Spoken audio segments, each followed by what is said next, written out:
الحمد لله نحمده ونستعينه ونستغفره ونعوذ بالله من شرور أنفسنا ومن سيئات أعمالنا من يهده الله فلا مضل له ومن يضلل فلا هادي له وأشهد أن لا إله إلا الله وحده لا شريك له وأشهد أن محمدا عبده ورسوله أما بعد فإن خير الحديث كتاب الله وخير الهدي هدي محمد صلى الله عليه وسلم وشر الأمور محدثاتها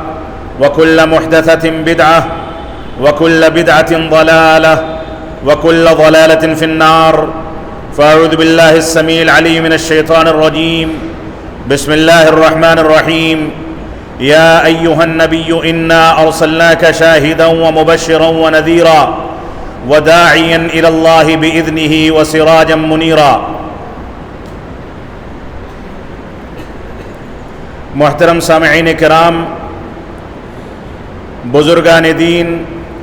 اور نوجوان ساتھیوں،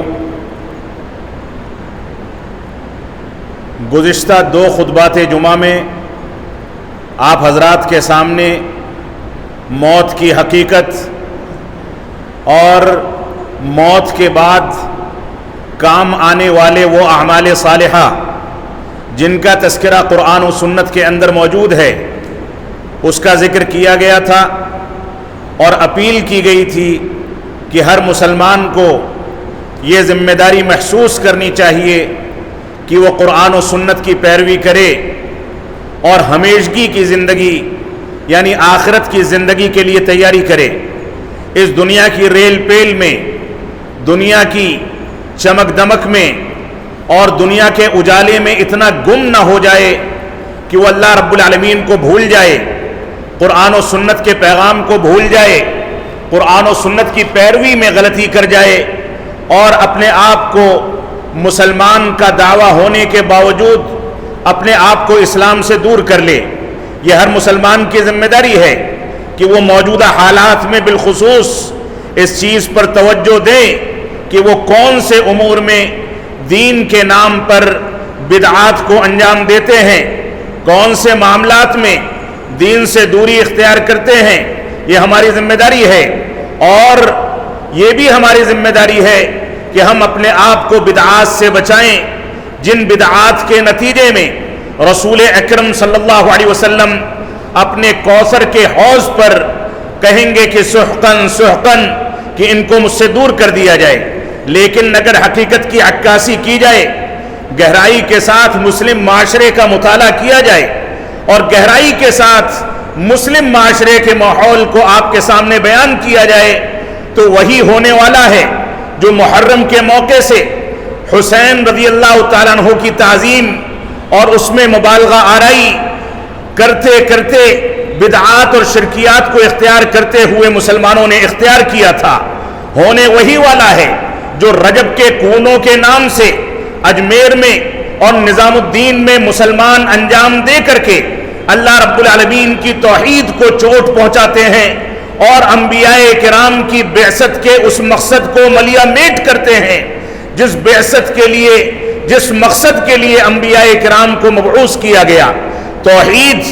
وہ ایک سرمایہ ہے جو مسلمان کا سب سے قیمتی سرمایہ ہونا چاہیے۔ توحید وہ سرمایہ ہے جس کی بنیاد پر ایک مسلمان اور غیر مسلم کے درمیان فرق کیا جاتا ہے۔ توحید وہ سرمایہ ہے جس سرمایہ کو سامنے رکھتے ہوئے اگر ہم جائزہ لیں تو ہم اس نتیجے پر پہنچیں گے کہ ماضی کی امتوں میں توحید کو نہ اپنانے والے اللہ رب العالمین کے عذاب کے مستحق قرار پائے، اور توحید کو اپنانے والے تھوڑی سی تعداد میں تھے، انگلیوں پر گن لیے جاتے تھے۔ جنگ بدر میں ان کی تعداد 313 سے 316 کے درمیان تھی، اور ان کے مد مقابل مشرکوں کا، شرک کرنے والوں کا، اللہ رب العالمین کے ساتھ شریک ٹھہرانے والوں کا، دین فطرت سے بغاوت کرنے والوں کا، قرآن مجید کے خلاف آواز اٹھانے والوں کا، رسول اکرم صلی اللہ علیہ وسلم کی توہین اور آپ کی قتل کی سازشیں تک کرنے والوں کا ایک سمندر تھا، اور وہ سارے سمندر بھیڑ اور اسی طرح سے سارے ہتھیاروں سے لیس ہونے کے باوجود، ساری تدابیر اختیار کرنے کے باوجود، مسلمانوں کے، اہل توحید کے تقاضوں کی تکمیل کرنے والوں کے ایک چھوٹے سے لشکر کے آگے ٹک نہیں سکے، اور 313 کے اس مبارک لشکر نے ان کو نیست و نابود کر کے رکھ دیا۔ یہ مسلمانوں کا وتیرہ تھا جو توحید اور اتباع رسول کی بنیاد پر مسلمانوں میں ثابت قدمی پیدا کرتا ہے۔ یہ توحید اور اتباع رسول اختیار کرنے کے نتیجے میں مسلمانوں کے پیر اور قدم مضبوط ہوتے ہیں، مسلمانوں کا منصب مضبوط ہوتا ہے، مسلمانوں کا رعب غیروں کے درمیان بیٹھایا جاتا ہے، اللہ رب العالمین کی نصرت اور اس کی مدد انسانوں کے شامل حال ہوتی ہے۔ تو یہ توحید اور اتباع رسول ہم نے محرم میں ملیا میٹ ہوتے ہوئے دیکھا، رجب میں اس کا مشاہدہ کر لیا، شعبان میں اس کا مشاہدہ کر لیا، اور اب ایک ہفتے کے بعد آج 5 ربیع الاول کی تاریخ ہے، اگلے جمعہ کو 12 ربیع الاول کو پھر سے دیکھا جائے گا کہ سروں پر دوپٹہ رکھنے کا شعور نہیں ہے، قرآن و سنت کی پیروی کا شعور نہیں ہے، اس کے باوجود نکلتے ہیں کہ محبت رسول کی بنیادوں پر دنیا کے سامنے ڈنکا پیٹا جائے۔ اس میں قبروں پر جو چادریں چڑھائی جاتی ہیں وزراء کے ذریعے اور ان ظالموں کے ذریعے جنہوں نے ہماری مسجدوں کو گرایا، مسجدوں کے خلاف مقدمات کو مضبوط کرنے کے لیے جھوٹ کا سہارا لیا، ان ظالم وزراء کے حق میں ہم چادریں چڑھا کر کے اور ان کے لیے دعائیں کرتے ہیں، ان کی بھیجی ہوئی چادروں کے ساتھ تصویریں کھچائی جاتی ہیں۔ معاف فرمائیں گے، جملہ بڑا تلخ ہے، لیکن یہ ہماری حقیقت ہے کہ ہم نے اپنے دشمنوں میں اور اپنے لوگوں کے درمیان فرق کو کھو دیا۔ ہم صوفی کانفرنس کر کے وزراء کو خوش کرنے کے لیے نہ جانے کون کون سے جتن تو کر لیتے ہیں، لیکن رب کائنات جو کہ وزیروں کا وزیر ہے، بادشاہوں کا بادشاہ ہے، زندگی اور موت دینے والا، عزت و وقار اور ذلت و خوار کرنے والا، وہ رب کائنات جو دنیا کے اندر پھلوں کو اگاتا ہے، غلہ جات ہم کو ملتے ہیں، اس کی توفیق سے ملتے ہیں، زمین کی تہوں میں میٹھا پانی پیدا کرتا ہے، سمندر کے کھارے پانی کے بیچ میں ایسا چشمہ پھوٹتا ہے کہ اس سے چلنے والے اس کے رنگ کے فرق کو دیکھ کر کے اس سے میٹھا پانی حاصل کر سکتے ہیں۔ وہ دونوں کے دونوں دھارے آپس میں ملنے نہیں پاتے۔ وہ رب کائنات جو زہریلے جانوروں کے بلوں کے اندر ان جانوروں کو روزی روٹی مہیا کرتا ہے، وہ رب کائنات جو چلتے پھرتے انسانوں کو بھوکا نہیں مرنے دیتا، وہ رب کائنات جو ہمیں سانس لینے کی، ہم کو چلنے پھرنے کی،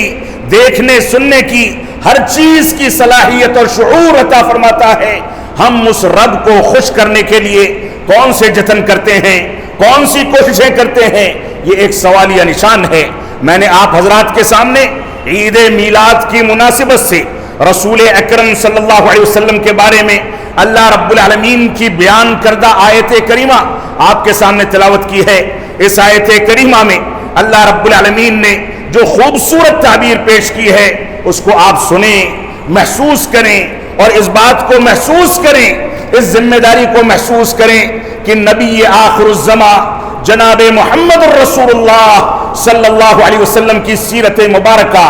سیرت مطہرہ کا ہم پر کیا فریضہ ہے،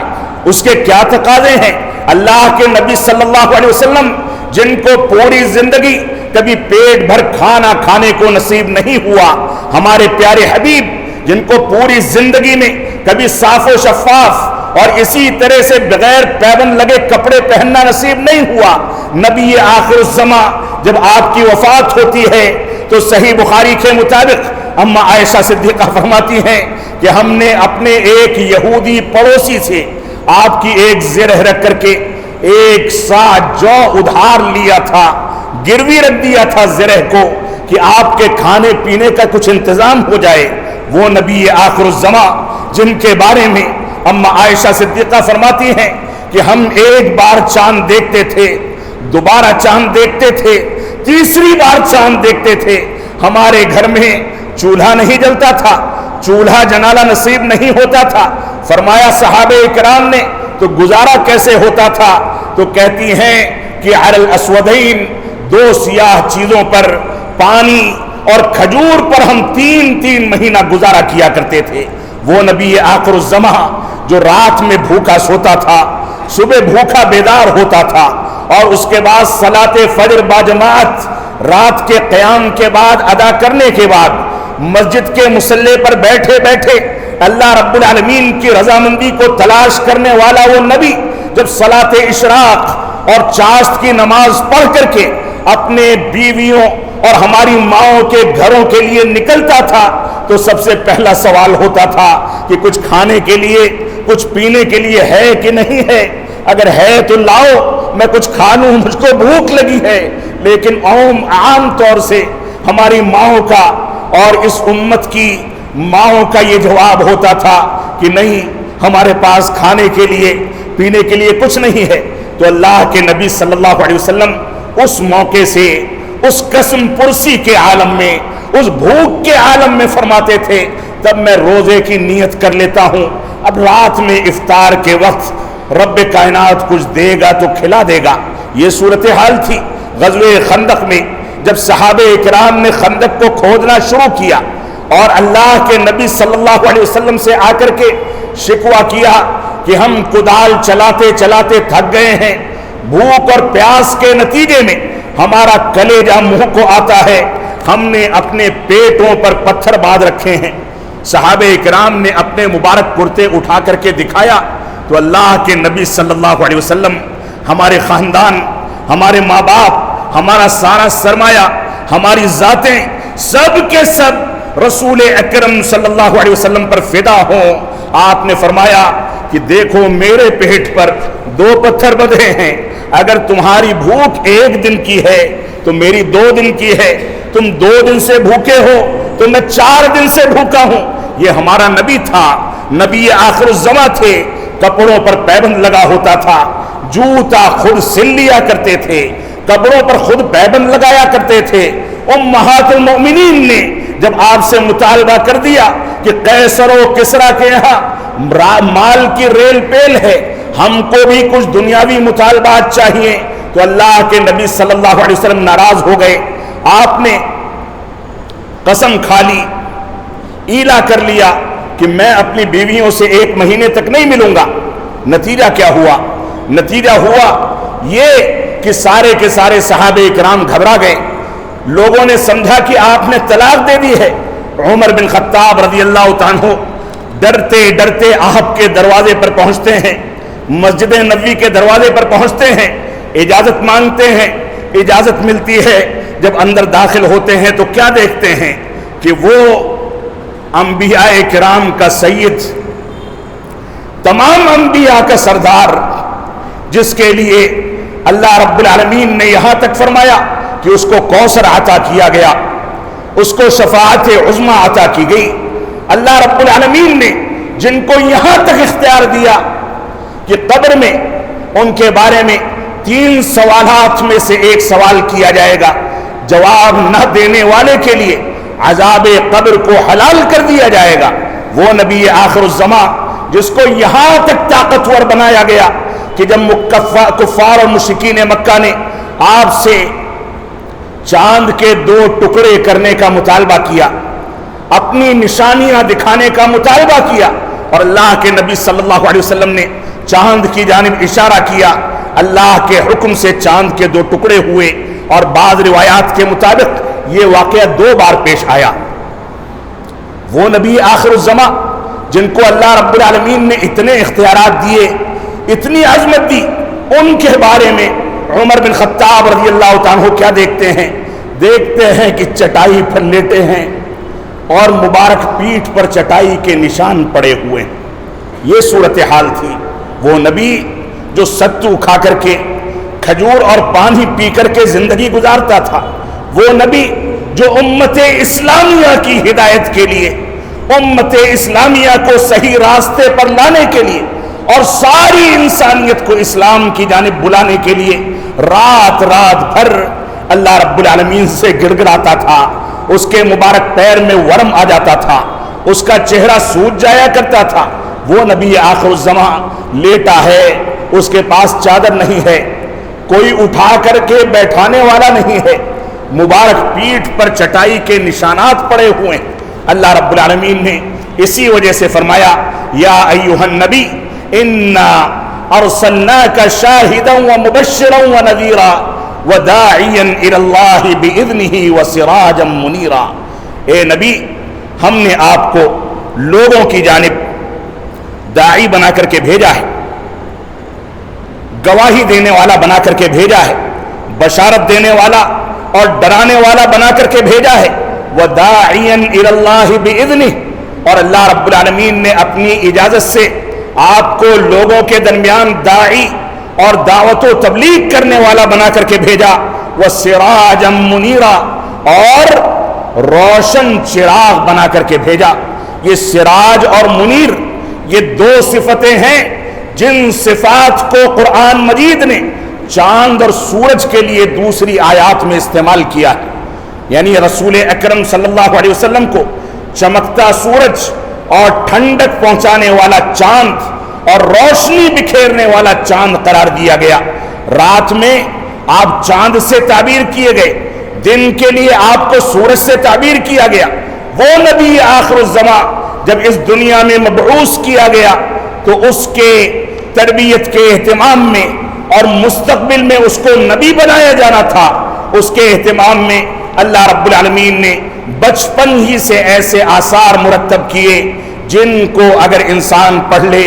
تو آنکھوں سے آنسو جاری ہو جاتے ہیں۔ رسول اکرم صلی اللہ علیہ وسلم کی تربیت کے لیے آپ کے مبارک سینے سے آپ کے مبارک دل کو نکال کر کے سونے کے برتن میں رکھ کر کے آب زمزم سے غسل دیا گیا۔ یہ آپ کے بچپن کا واقعہ ہے۔ آپ جس بستی میں جاتے وہاں بکریوں کے دودھ میں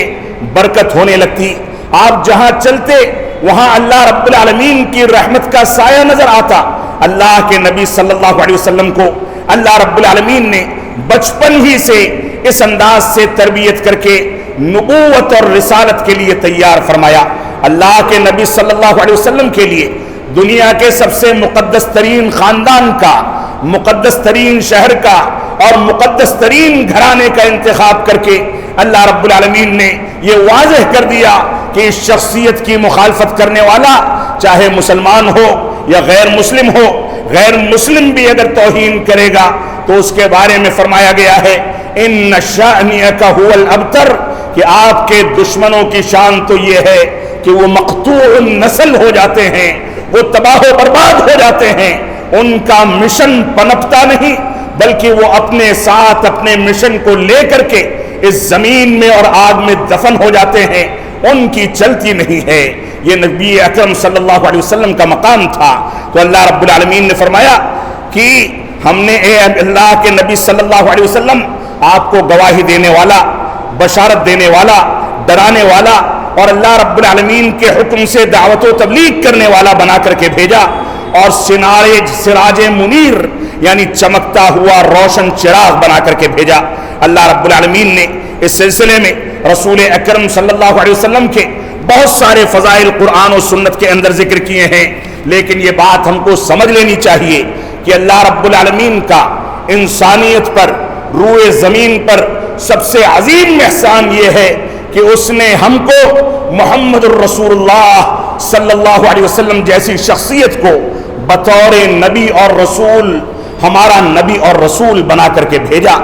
یہ اس پر جتنا فخر کیا جائے، اس کا جتنا ذکر کیا جائے، نبی آخر الزماں کی سیرت کا جتنا مطالعہ کیا جائے وہ کم ہے۔ اللہ رب العالمین کا سب سے عظیم احسان اور سب سے عظیم نعمت یہ ہے کہ اللہ رب العالمین نے نبی آخر الزماں کو ہمارے درمیان بھیجا اور بھیج کر کے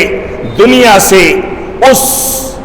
گندگی کو صاف کرنے کا انتظام کیا، جس گندگی کو اللہ رب العالمین نے دل کی بیماری قرار دیا ہے، اس گندگی کو صاف کرنے کا انتظام کیا۔ جو گندگی دل کو بیمار کر کے انسان کے دل و دماغ اور سارے جسم کو تباہ و برباد کر دیتی ہے، وہ گندگی جس کو اللہ رب العالمین نے شرک سے تعبیر کیا ہے، اللہ رب العالمین کی ربوبیت میں، الوہیت میں، آپ کے اسماء و صفات میں کسی کو شریک ٹھہرانا، یہ دنیا کی عظیم ترین گندگی ہے جس سے ہم کو پاک کرنے کا انتظام کیا۔ نبی آخر الزماں آئے، عربوں میں بچیوں کو زندہ درگور کر دیا جاتا تھا، اس خوف سے کہ آگے چل کے لڑکا تلاش کرنا ہوگا، اس کو ودا کرنا ہوگا، اس کے لیے کوئی لڑکا تلاش کرنا ہوگا۔ اللہ کے نبی صلی اللہ علیہ وسلم آئے تو نبی یہ رحمت تھے، اسی وجہ سے اللہ رب العالمین نے فرمایا وَمَا أَرْسَلْنَاكَ إِلَّا رَحْمَةً لِّلْعَالَمِينَ کہ ہم نے آپ کو تمام جہانوں کے لیے رحمت بنا کر کے بھیجا۔ تو اللہ کے نبی صلی اللہ علیہ وسلم نے آ کر کے عورتوں کو، خواتین کو، بچیوں کو ان کا حق دیا، کالے اور گورے کی تمیز کو ختم کر دیا، برادری کے تعصب کو ختم کر دیا، فقر و فاقہ کرنے والوں اور امیر اور پیسے والوں کو برابر صف میں لا کر کے کھڑا کر دیا، اور فرمایا کہ کسی کو کسی پر کوئی فوقیت نہیں الا بالتقوی، سوائے تقوی کے۔ ایک ممبر پر چڑھ کے بولنے والا، ایک عام زندگی گزارنے والا، ایک حرم کے مصلے سے امامت کرنے والا، کسی بنیاد پر، عرب ہونے کی بنیاد پر، امام حرم ہونے کی بنیاد پر، ممبر پر چڑھنے کا اختیار رکھنے کی بنیاد پر کوئی فوقیت نہیں رکھتا۔ اگر فوقیت ہے تو تقوی کی بنیاد پر ہے، اللہ رب العالمین کے خوف و خشیت کی بنیاد پر ہے، اللہ کے دین کے مطابق چلنے کی بنیاد پر ہے، اوامر کو بجا لانے اور نواہی کو چھوڑ دینے کی بنیاد پر ہے۔ یہ ہماری زندگی ہے، ہماری ذمہ داری ہے۔ اللہ رب العالمین ہم کو اس چیز پر عمل پیرا ہونے کی توفیق عطا فرمائے۔ تو رسول اکرم صلی اللہ علیہ وسلم کی ذات گرامی وہ ذات گرامی تھی جس کے بارے میں اللہ رب العالمین نے ارشاد فرمایا وَإِذْ يَمْكُرُ بِكَ الَّذِينَ كَفَرُوا لِيُثْبِتُوكَ أَوْ يَقْتُلُوكَ أَوْ يُخْرِجُوكَ وَيَمْكُرُونَ وَيَمْكُرُ اللَّهُ وَاللَّهُ خَيْرُ الْمَاكِرِينَ۔ مسلمان کان کھول کر کے اس آیت کریمہ کو سن لیں۔ اللہ رب العالمین نے فرمایا جب یہ کفار و مشرکین اس بات کی تدبیر اور سازشیں کر رہے تھے کہ آپ کو قید با مشقت میں ڈال دیں، قید خانے میں ڈھکیل دیں، یا آپ کو قتل کر دیں، یا آپ کو شہر بدر کر کے مکہ سے نکال دیں اور عرب کی دنیا سے نکال کر کے مجبوری کی زندگی گزارنے پر مجبور کر دیں، تو اللہ رب العالمین نے فرمایا ان کی تدبیریں، ان کی سازشیں اپنی جگہ پر ہیں۔ وَيَمْكُرُونَ وَيَمْكُرُ اللَّهُ، یہ لوگ سازشیں کر رہے تھے اور اللہ رب العالمین کی تدابیر اپنی جگہ پر تھیں۔ اللہ رب العالمین نے مکہ سے ہجرت کرنے کے راستے تیار کیے،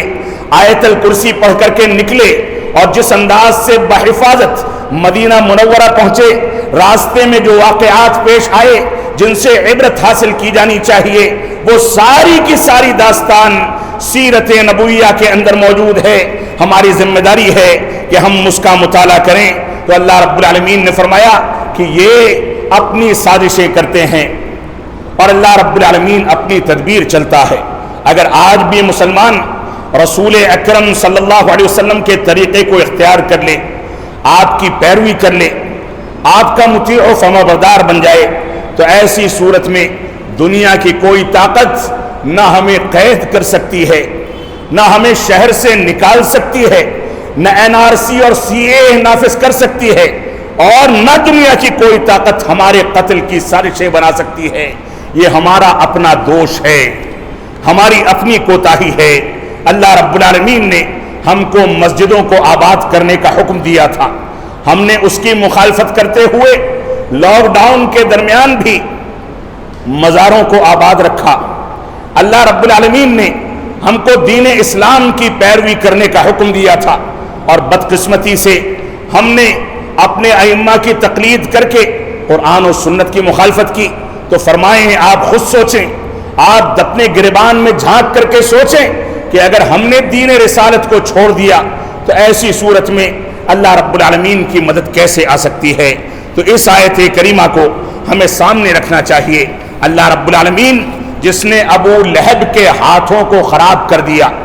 جیسا کہ سورہ تبت یدا ابی لہب و تب کے اندر اللہ رب العالمین نے ارشاد فرمایا، وہ رب کائنات آج بھی اس بات پر قادر ہے کہ مسلمانوں اور اسلام کے خلاف سازشیں کرنے والوں کے قلم کو اور ان کے ہاتھوں کو تباہ و برباد کر دے۔ وہ رب کائنات جس نے چھوٹے چھوٹے پرندوں کے ذریعے اپنے گھر خانے کعبہ کی حفاظت فرمائی، جس کا تذکرہ سورہ فیل کے اندر فرمایا، آج وہ رب کائنات اس بات پر قادر ہے کہ ہماری مسجدوں کے اندر اگر اخلاص پیدا ہو جائے، قرآن و سنت کی پیروی کی روح پیدا ہو جائے، قرآن و سنت کے پیروکار اس کو آباد کرنے لگیں، تو ان مسجدوں کی حفاظت کے لیے بھی اللہ رب العالمین ایسی تدابیر اختیار کر سکتا ہے۔ ہماری ذمہ داری ہے کہ ہم نبی آخر الزماں کی سیرت کو سامنے رکھیں۔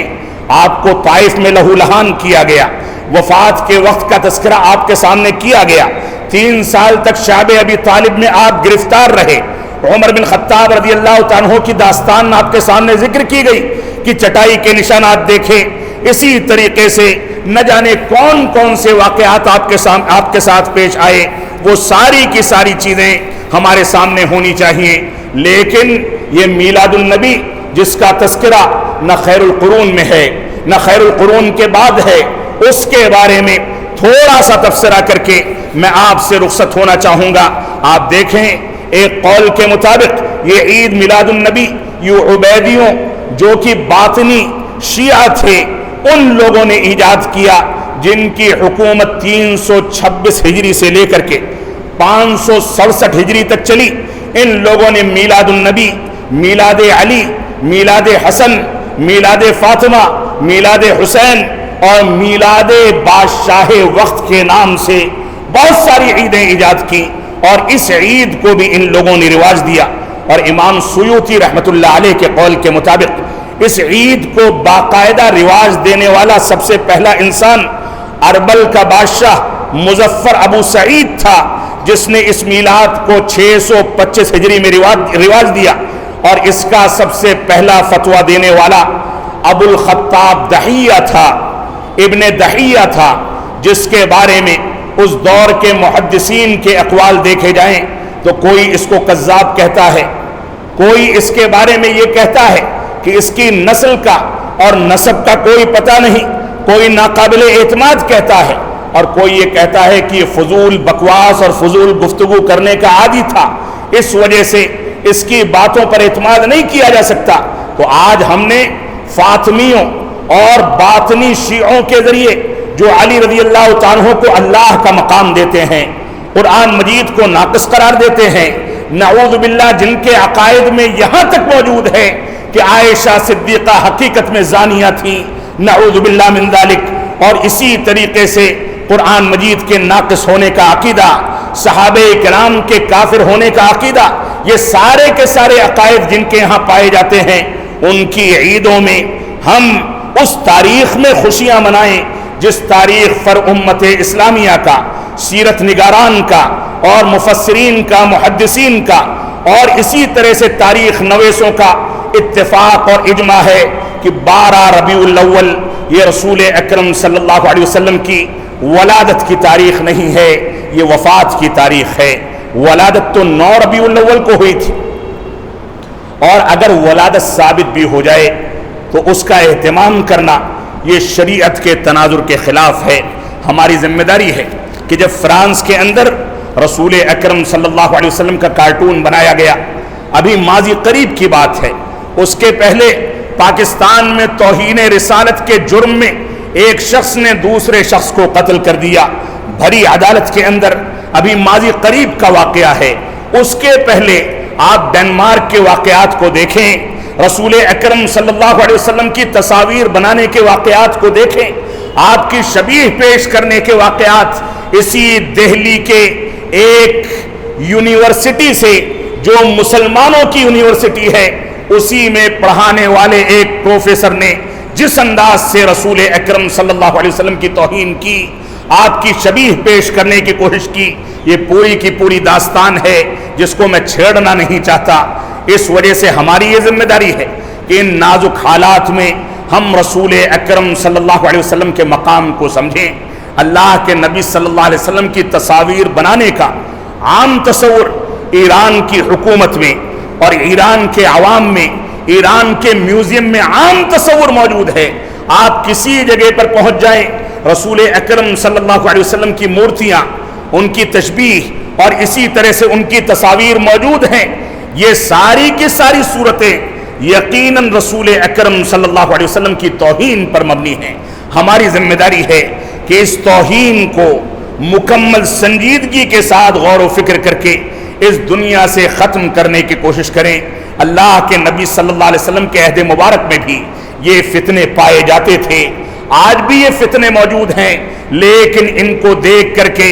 اگر ایک مسلمان قرآن و سنت کی جانب، سیرت رسول کی جانب رجوع کر لے تو یہی اتنا کافی ہے۔ اللہ رب العالمین ہم کو قرآن و سنت کی پیروی کرنے کی توفیق عطا فرمائے، ہم کو اس بات کی توفیق عطا فرمائے کہ ہم نبی آخر الزماں کے حقوق کو ادا کریں، آپ کی سیرت مبارکہ کی پاکیزگی کو محسوس کر کے اس کے مطابق نئی نسل کی صحیح تربیت کریں۔ ہم جب تک جئیں تب تک اسلام پر جئیں، جب ہمارا خاتمہ ہو تو ایمان پر ہو۔ بارک اللہ لنا ولکم فی القرآن المجید ونفعنی وإیاکم بالآیات والذکر الحمید انہ تعالی جواد کریم